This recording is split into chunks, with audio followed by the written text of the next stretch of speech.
오는 4월 총선을 앞두고 서동구 선거구에는 부산에서 가장 많은 11명의 예비 후보가 등록했습니다. 이들은 치열한 접전을 벌이고 있습니다.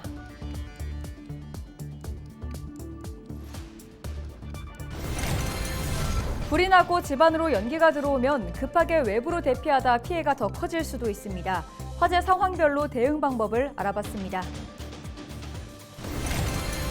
부산 공립초등학교에서 올해 취약대상 아동을 대상으로 예비 소집을 진행했습니다. 취약대상 아동 중 11명은 소재가 확인되지 않고 있습니다.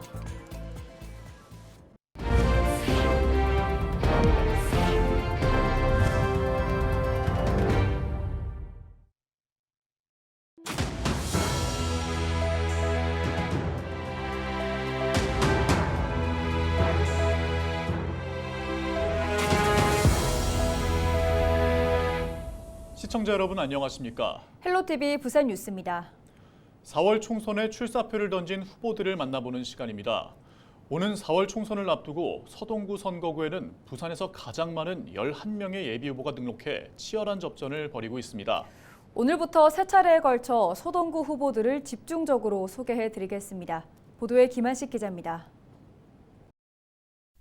더불어민주당에서는 2명의 예비후보가 각축전을 벌이고 있습니다.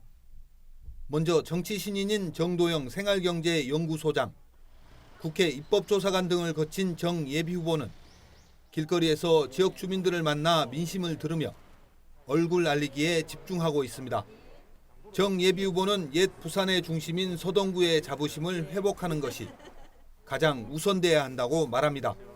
국회 입법조사관 생활을 하면서 느끼는 가장 좋은 정책의 방향은 이 국회의원들이 좋은 법을 만들어서 그 법을 통해서 이제 국민들의 삶의 질이 향상되는 것이 가장 바람직한 모습이 아닌가. 그런 현상들을 이렇게 실현하기 위해서 출마를 했다라고 이렇게 말씀드릴 수 있습니다. 당내 경쟁자로는 최영욱 전 동구청장이 뛰고 있습니다. 5, 6대 부산시의회 의원을 지내는 등 오랫동안 지역에서 활동해온 최 예비후보 역시 지역 민심을 듣기 위해 발로 뛰고 있습니다. 최 예비후보는 구덕운동장을 주민의 품으로 돌려주고 북한 재개발이 차질 없이 추진돼야 한다고 강조합니다. 지금 대한민국 정치, 경제, 외교, 안보 총체적 난국에 처해 있습니다. 지역도 소멸 위기입니다. 사람과 일자리가 크게 줄고 있습니다. 이럴 때 일 잘하는 최형욱입니다. 국민의힘은 8명의 예비후보가 출사표를 던졌습니다. 서동구에서만 세 번째 도전에 나선 곽규택 변호사, 전 서울지방검찰청 부장검사를 지낸 곽 예비후보는 서동구 토박이를 자처하며 지역민들의 지지를 호소하고 있습니다. 곽 예비후보는 북한 재개발 사업의 원활 추진과 구덕운동장 재개발을 가장 시급한 지역 현안으로 꼽았습니다. 서구 동구에서 태어나고 자라고 교육받고 그리고 변호사 사무실도 운영을 해왔습니다. 서구 동구에 대해서 누구보다 잘 알고 또 역사를 알고 있는 제가 지역 발전을 책임지도록 하겠습니다. 경쟁자로는 유순희 전 부산여성신문 대표 이사입니다. 정치 신인인 유 예비후보는 전통시장을 돌며 상인들과 주민들을 만나며 지지를 호소하고 있습니다. 유 예비후보는 원도심 노후화와 젊은 층 유입, 그리고 고령층을 위한 획기적인 대책 마련을 지역 현안으로 꼽았습니다. 25년을 여성으로 몸담아 왔는데요.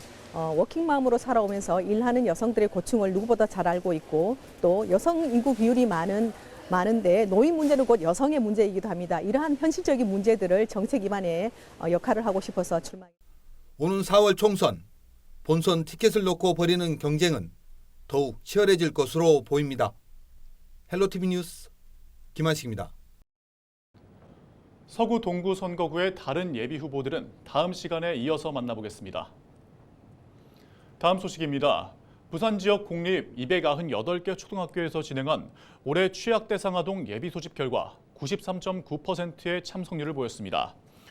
부산교육청은 취약대상 아동 21,560명 중 22,239명이 참석했다고 밝혔습니다. 취약대상 아동 수는 지난해 24,393명에서 2,833명이 줄었고 참석률은 94.1%에서 소폭 감소했습니다. 예비 소집 불참자 1,321명 중 1,310명의 소재는 파악됐습니다. 부산교육청에 따르면 소재 미확인 취약 대상 아동은 11명이며 이 중 5명은 해외 거주 사실을 확인했지만 보호자와 연락이 닿지 않아 수사 의뢰 후 회신을 기다리고 있습니다. 시교육청은 이들에 대해 주민센터와 협력해 지속적으로 연락하고 관할 경찰서에 수사를 의뢰하는 등 아동의 소재와 안전을 확인하고 있다고 밝혔습니다. 지난 17일 오후 3시 20분쯤 부산 서구 암남동 천마산 구분응선에서 불이 났습니다.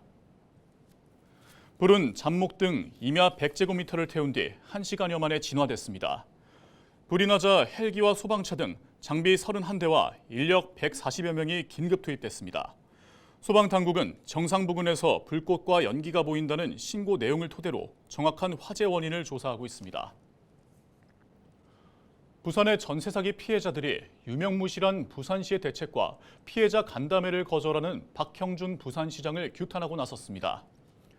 부산 전세 사기 피해자 대책위원회와 시민사회 대책위는 부산 내 전세 사기 피해자가 1,200여 명으로 추정되고 있지만 사기를 저지른 임대인들이 또 다른 건물을 임대하는 행태가 지속되고 있다고 밝혔습니다. 대책위는 17일 열린 기자회견을 통해 부산시가 아직도 피해자에 대한 전수조사를 실시하지 않았고 피해자들이 원하는 지원은 정작 받지 못하고 있다고 토로했습니다. 또 부산시장과 간담회를 2차례 요청했지만 모두 거절당했다며 시장과의 적극적인 소통과 대책이 필요하다고 강조했습니다.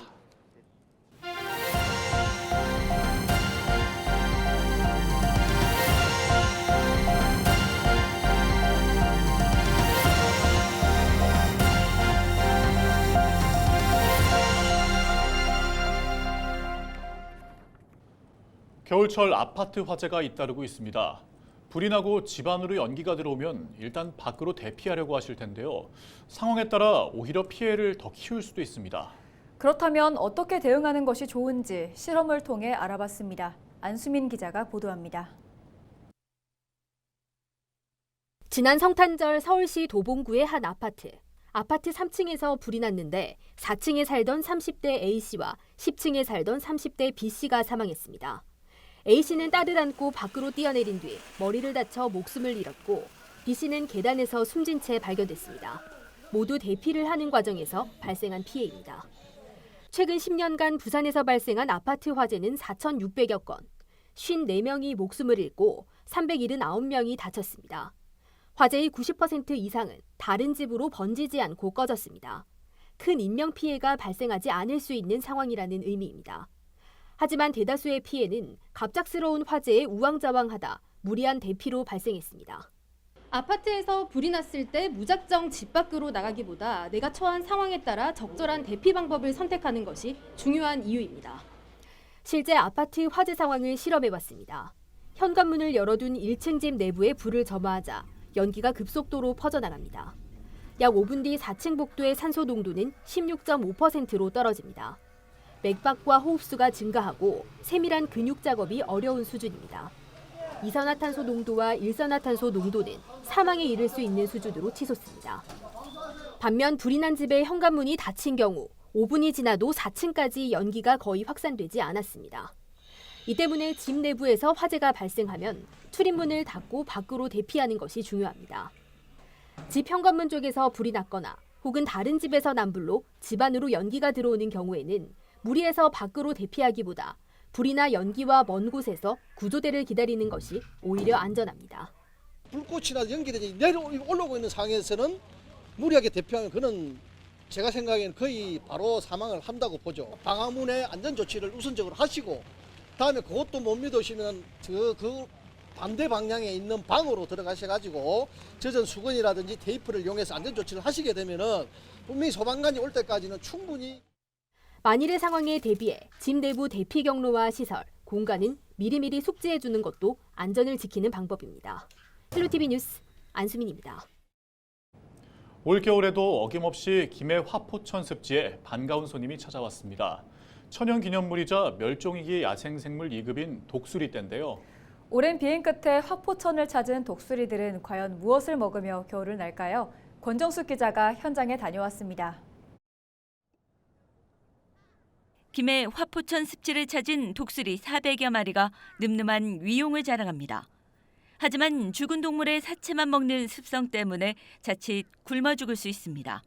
그래서 사람들이 먹이를 줍니다. 체험단은 먹이 주는 방법을 교육받고 방역복을 착용, 냉장고에 저장했던 먹이를 챙깁니다. 먹이는 일주일에 2번, 축산 부산물을 10kg씩 얼려두었다가 한 번에 400kg을 공급합니다. 김해는 국내 최대 규모 도축장에 있어 저렴하게 먹이를 구입할 수 있습니다. 촌에는 도축장이 있습니다. 그래서 가까운 거리에서 신선한 돼지 부산물이라든지 한우, 지방 같은 거를 공급받을 수 있어서 저희들이 주 2회 이렇게 독수리 먹이를 주고 있습니다. 먹이를 화포천 습진원으로 옮기면 본격적인 먹이 주기가 시작됩니다. 얼어있는 먹이를 녹이기 위해 날개를 펴는 독수리. 이런 습성을 고려해 먹이는 일정한 간격을 두고 놓습니다. 생각보다 무겁고 얼어 있어서 차갑고 그런데 저희 애기들이 먹는 것처럼 정성스럽게 비닐을 벗기긴 했거든요. 그래서 비닐 안 먹고 고기만 먹고 건강하게 잘 있다 갔으면 좋겠습니다. 정찰 독수리가 먹이를 발견하면 동료들이 속속 날아듭니다. 화포천에서 10년 넘게 먹이 주기가 이어진 건 탈진한 독수리가 발견되면서입니다. 사냥 능력이 없는 독수리는 몽골에서 3,000km를 날아온 뒤 먹이 부족으로 생을 마감하기도 합니다.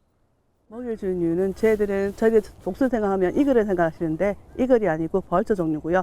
벌저 종류는 먹이를 주지 않으면 먹이를 못 구하면 죽습니다. 그래서 멸종이 되지 않기 위해서 저희들이 계속 주고 있습니다. 때문에 특별한 체험을 한 참가자들은 독수리가 건강하게 겨울을 나기를 독수리를 본 것과 독수리 말고도 다른 새들이 저 먹이를 많이 먹는다는 게 신기했어요. 독수리가 먹이를 많이 먹고 다 먹고 갔으면 좋겠어요. 그리고 자연과 공존하기를 희망합니다. 자연과 공존할 수 있는 기회에 동참해서 너무 좋은 기회라고 생각을 하고 아이 체험인 줄 알고 신청했는데 저희 부모들이 더 열심히 체험한 것 같습니다. 얼른 독수리가 와서 저희가 이렇게 나눠준 음식을 먹고 튼튼하게 자랐으면 좋겠습니다. 지난해 11월 어김없이 화포천에 찾아온 하늘의 제왕 독수리떼. 화포천 먹이 주기는 독수리가 고향으로 돌아가는 오는 3월까지 이어집니다. 헬로티비 뉴스 권정숙입니다. 삼성중공업이 초대형 암모니아 운반선 건조 계약으로 올해 첫 수주에 성공했습니다. 삼성중공업은 오세아니아 지역의 선주사로부터 초대형 암모니아 운반선 2척을 수주했다고 밝혔으며 이 선박은 오는 2027년 11월까지 순차적으로 인도될 예정입니다. 부산시가 부산 전문 건설업계와 간담회를 열었습니다. 이번 간담회는 세계적 경제의 불확실성과 고금리, 고환율, 고물가 현상으로 건설 주택시장 침체가 심화하면서 지역업체와 소통을 통해 건설사업 위기 대응과 활성화 방안을 마련하기 위한 것이라고 시는 설명했습니다. 이날 간담회에서 지역 건설업계 관계자들은 지역 하도급 참여 지원과 가덕도 신공항 건설사업 하도급 참여 확대 등을 건의했습니다. 부산 근현대 역사관이 오는 20일부터 어린이 체험실 들락날락을 개방합니다. 어린이 체험실 들락날락은 들락날락과 박물관을 접목시킨 신개념 놀이터로 어린이를 대상으로 다양한 교육과 놀이형 콘텐츠를 운영합니다. 체험실은 책 읽는 숲속마을과 즐거운 상상마을 두 공간으로 꾸며져 있습니다. 역사관은 역사와 상상이 공존하는 공간에서 어린이의 호기심과 잠재력을 키울 수 있을 것이라고 밝혔습니다. 경남 도내 6곳의 지하차도에 침수되기 전 봉을 잡고 버티면서 탈출할 수 있도록 돕는 구명봉이 설치됩니다. 경상남도는 지난해 충북 청주에서 발생한 지하차도 침수 사망사고 이후 행정안전부에 건의해 재난안전교부수에 6억 5천만 원을 확보했다고 밝혔습니다. 하천과 가까우면서 길이 40m가 넘는 창원시의 용원과 명곡, 석전 지하차도와 진주시의 남강 지하차도, 김해시 불암 지하차도, 함안군 검암 지하차도가 대상입니다.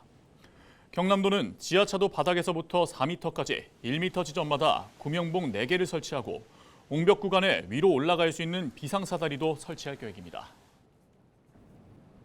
이상으로 뉴스를 마칩니다. 함께해 주신 여러분 고맙습니다.